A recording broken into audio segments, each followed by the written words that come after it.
Hello students, आज के इस वीडियो में हम कवर करेंगे टेक्निक्स ऑफ मटेरियल कंट्रोल, जिसकी नेक्स्ट टेक्निक है सही से जो परचेज प्रोसीजर है उसको करना। मतलब जितना भी सामान हम खरीद रहे हैं, जितना भी मटेरियल परचेज कर रहे हैं, उसको सही तरीके से खरीदना।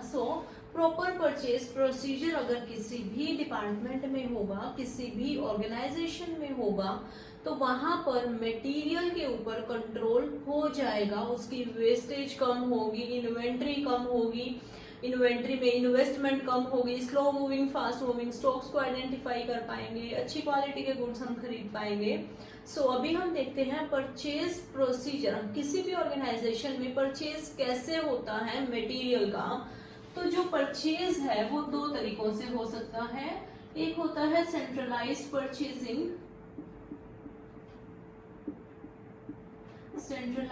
परचेजिंग, और एक होता है डिसेंट्रलाइज्ड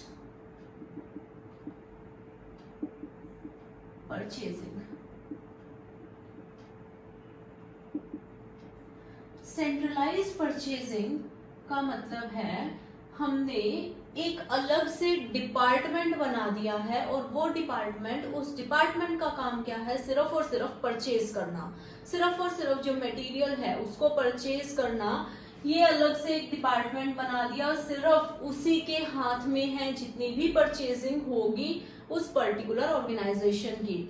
यहाँ पर जो परचेज मैनेजर है और जो हेड है, हेड कौन होगा, परचेज मैनेजर, वो सारे के सारी परचेजिंग करेगा। उसके अंडर ही सारे मटेरियल, जितना भी सामान है, चाहे वो स्पेयर पार्ट्स है, चाहे वो रॉ मटेरियल है, चाहे वो कोई और सामान है, कंज्यूमेबल्स हैं, लुब्रिकेशन ऑयल्स हैं, ग्रीस है, नट्स हैं, बोल्ट्स हैं, वो सब कौन परचेज करेगा, परचेज डिपार्टमेंट जो अलग से सेटअप कर दिया गया है वो परचेज करेगा।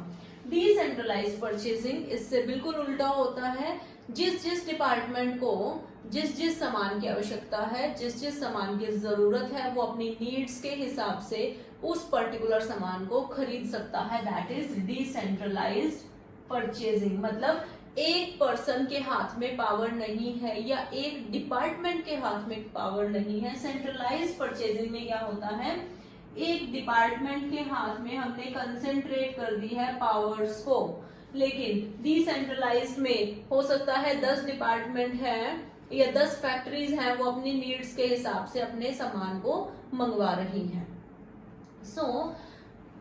सेंट्रलाइज्ड परचेजिंग जो है इसके बहुत से फायदे होते हैं। पहला, जो हमारे एफर्ट्स हैं वो डुप्लीकेट नहीं होते हैं। अब सपोज हमारी 3 फैक्ट्रीज हैं, 3 फैक्ट्रीज में जो रॉ मटेरियल है वो सेम चाहिए, लेकिन डिसेंट्रलाइज्ड परचेजिंग में क्या हो रहा था, तीनों फैक्ट्रीज अपना अपना ऑर्डर अलग से प्लेस कर रही थी। सेंट्रलाइज्ड परचेजिंग में क्या है, तीनों फैक्ट्रीज का इकट्ठा ऑर्डर लिया जाएगा और वो हम प्लेस करेंगे सप्लायर के पास। तो पहला है, जो डुप्लीकेशन ऑफ एफर्ट्स हैं वो खत्म हो जाते हैं। डुप्लीकेशन जो है उसको हम अवॉइड कर सकते हैं। डुप्लीकेशन किस चीज की होगी, जितने भी हम जैसे ऑर्डर बनाएंगे, ऑर्डर के लिए जो भी हम परचेज ऑर्डर की टाइपिंग करेंगे, देन उसकी हम इनवॉइसेस भेजेंगे, उसको रिसीव करेंगे, तो उन सब की जो एफर्ट्स की डुप्लीकेशन है वो कम हो जाएगी। सेकेंड, जब हम ज्यादा मात्रा में सामान खरीदते हैं तो हमें कम प्राइस पर, या हम बोल सकते हैं रीजनेबल प्राइस पर हमें गुड्स अवेलेबल हो जाएंगे।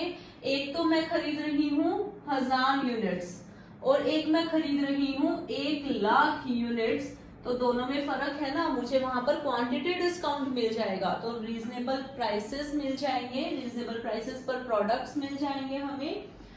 तीसरी क्या चीज है, जो इन्वेस्टमेंट है इन्वेंट्री में, उसको, जो परचेज डिपार्टमेंट का काम क्या है, सिर्फ और सिर्फ परचेजेस को मेंटेन करना। तो जो इन्वेस्टमेंट है वो हम कम रखेंगे अपनी इन्वेंट्री में,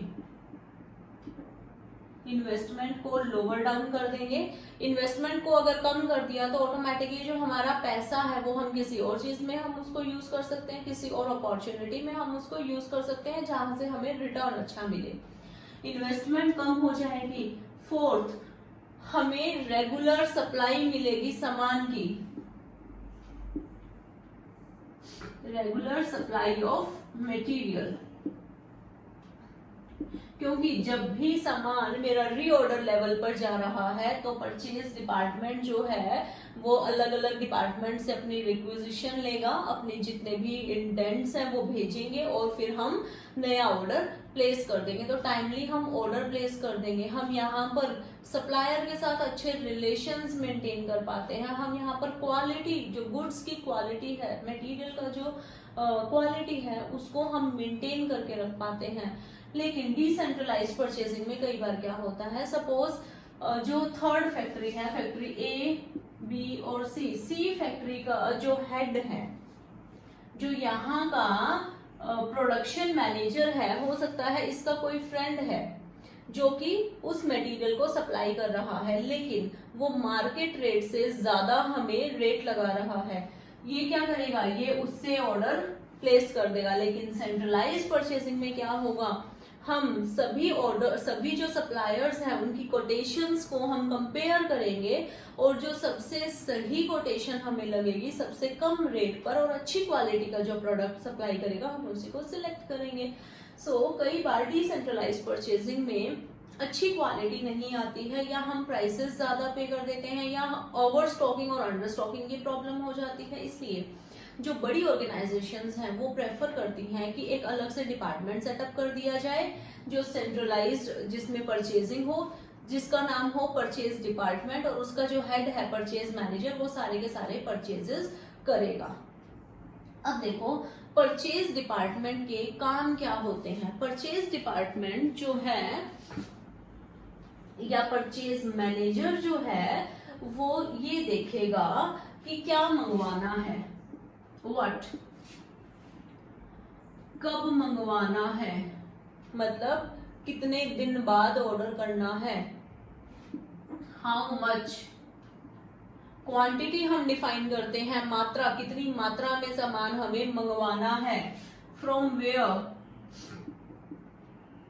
कौन से सप्लायर से मुझे अपना सामान मंगवाना है, एंड एट व्हाट प्राइस,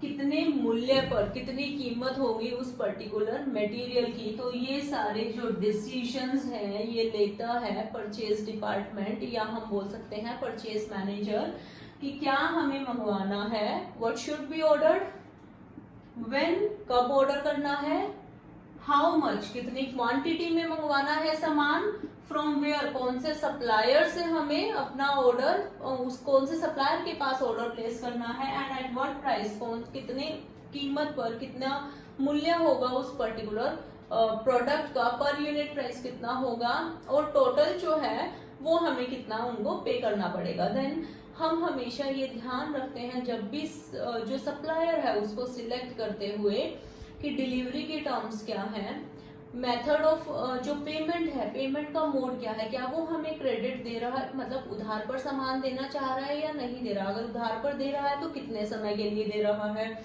उसकी रेपुटेशन कैसी है, उसकी क्वालिटी कैसी है प्रोडक्ट की, उसकी बाकी मार्केट में बिहेवियर कैसा है बाकी सप्लायर्स के साथ, क्या उसका और बड़े बड़े इंडस्ट्रियलिस्ट हैं उनके साथ ऑर्डर प्लेस हो रहा है या नहीं हो रहा। तो ये सारी चीजें अफेक्ट करती है जब हम अपने सप्लायर को सिलेक्ट करते हैं तब।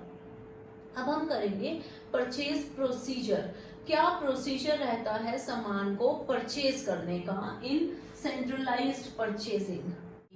परचेज डिपार्टमेंट के पास अलग अलग जगह से जिनको जो जो सामान चाहिए वो रिक्वेस्ट आएगी, जिसको हम बोलते हैं रिसीव परचेज रिक्विजिशन।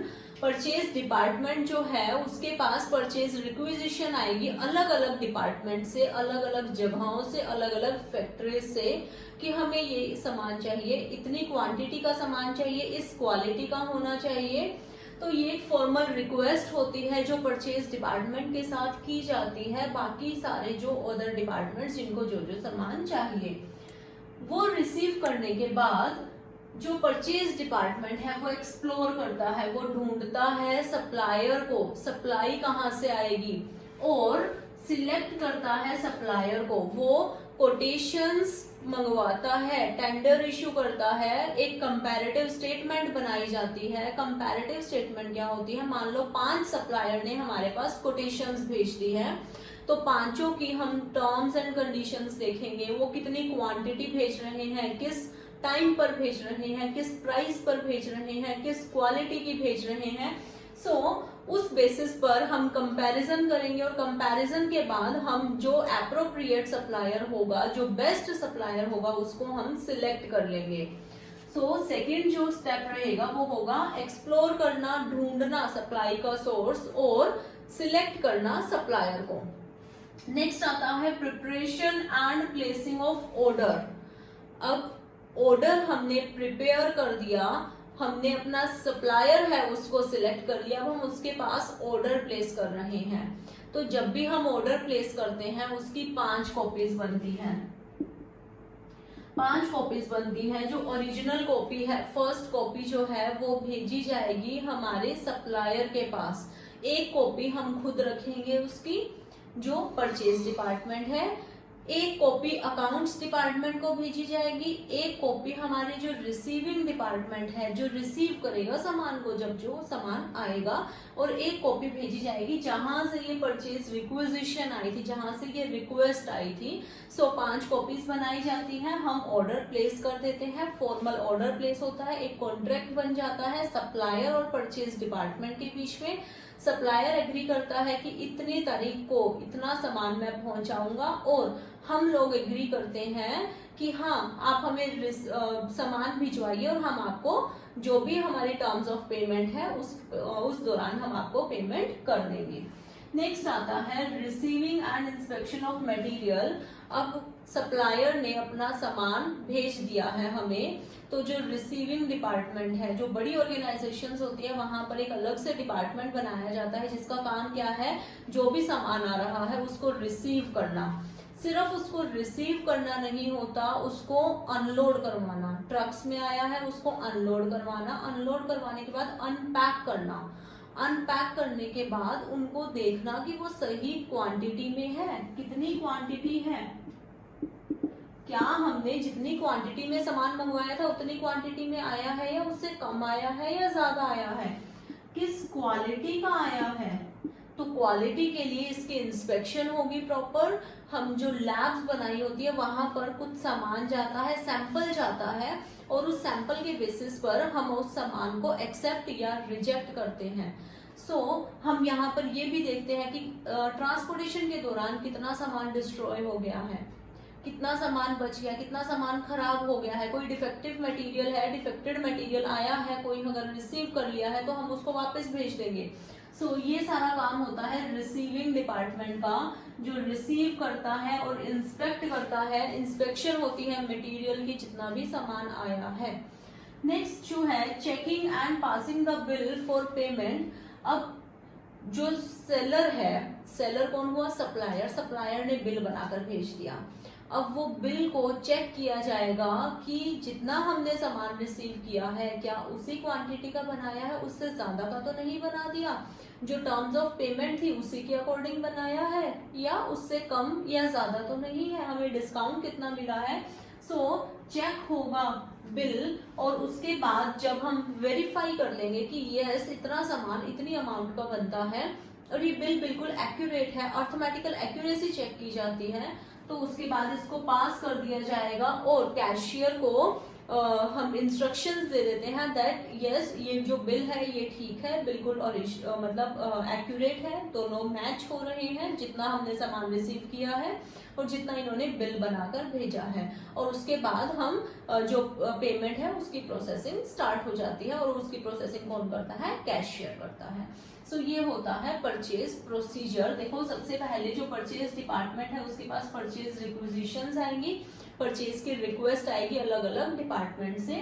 वो एक्सप्लोर करेगा सप्लाई का सोर्स और सिलेक्ट करेगा बेस्ट सप्लायर। उस सप्लायर के साथ वो ऑर्डर प्लेस कर देगा। ऑर्डर प्लेस करने के बाद सामान रिसीव होगा, सामान की इंस्पेक्शन होगी कि वो उसी क्वालिटी का है, उसी पर्टिकुलर क्वांटिटी का है, कोई डिफेक्टिव मटेरियल तो नहीं है, मटेरियल कम तो नहीं है। नेक्स्ट आता है हमारा, हम जब रिसीव कर लेते हैं सामान को, उसके बाद जो सप्लायर है, सप्लायर बिल बनाकर भेजेगा, उस बिल को चेक किया जाएगा, उस बिल की चेकिंग होगी, उसको हम मैच करेंगे जो हमने रिसीव किया है उसके साथ, और उसके बाद अगर वो एक्यूरेट है तो उसको पास कर देंगे फॉर पेमेंट। Thank you.